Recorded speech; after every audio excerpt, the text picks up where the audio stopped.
Excelencia Monseñor Luis Ángel de las Heras, Reverendo Padre Presidente, Reverenda Vicepresidente de la Conferencia Española de Religiosos,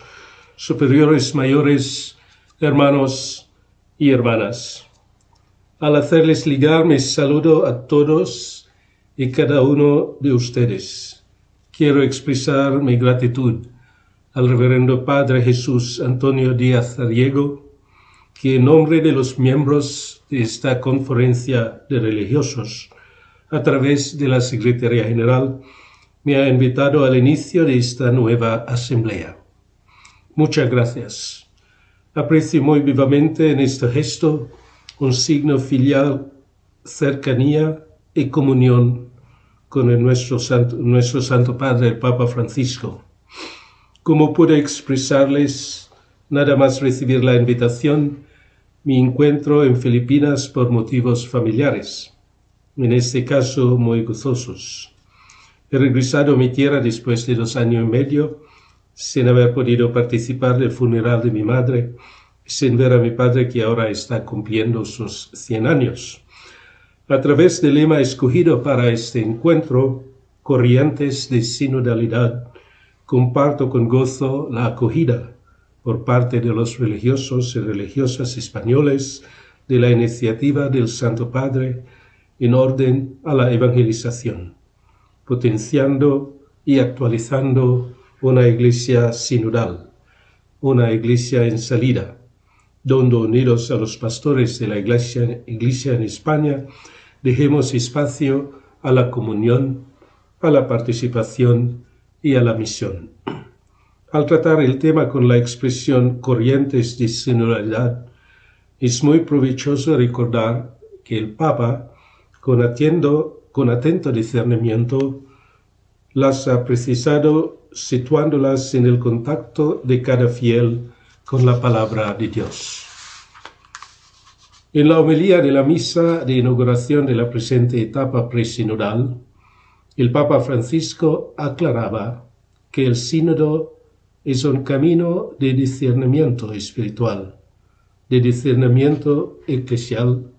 que se realiza en la adoración, en la oración, en contacto con la palabra de Dios, que nos abre el discernimiento y lo ilumina, orienta el sínodo para que no sea una convención eclesial, una conferencia de estudios o un congreso político, para que no sea un parlamento, sino un acontecimiento de gracia, un proceso de sanación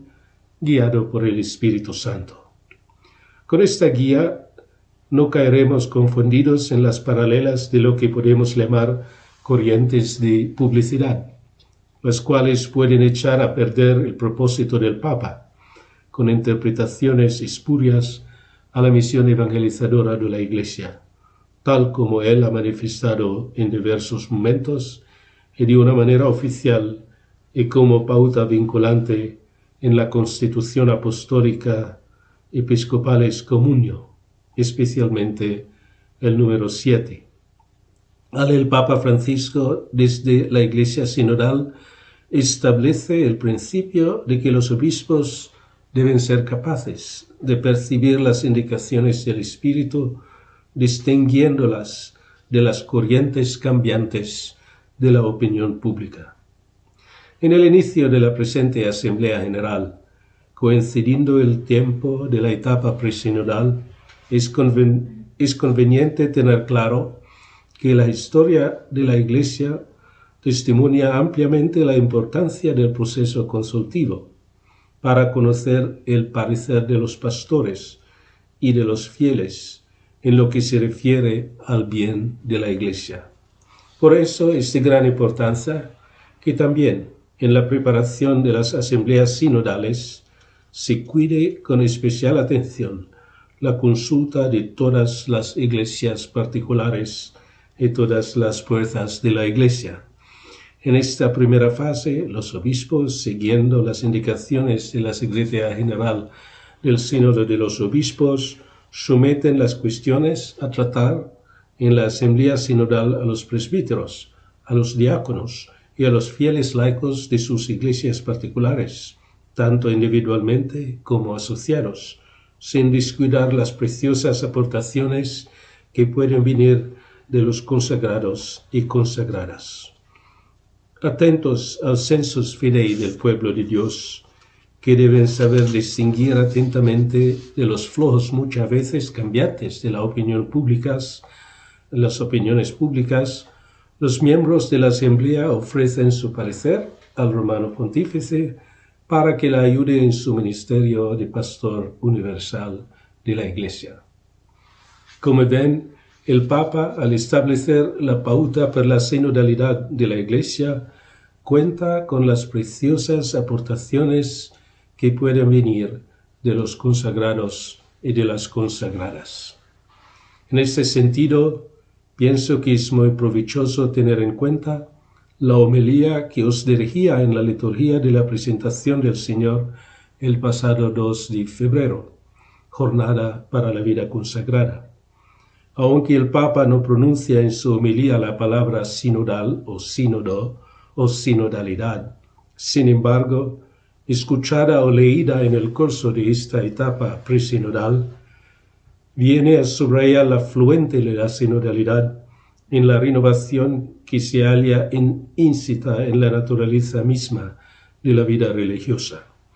Entre otras expresiones que podemos apreciar, subraya en su homilía la fórmula mirar al interior y más allá. Pienso pues sinceramente, queridos miembros de esta asamblea, que dentro de esta etapa presinodal que os dirigía el Papa en la última jornada, podéis leer y deducir los caminos de la comunión, de la participación y de la misión, en las claves e interrogantes que allí el Papa os plantea, para ofrecer vuestra preciosa ayuda, colaboración y aportación al proceso sinodal. En conclusión, queridos amigos, una visión renovada de la vida consagrada es la forma específica con la que vosotros contribuís a la Iglesia sinodal. De la renovación, entendida como un anclaje en el espíritu que desecha la mundanalidad,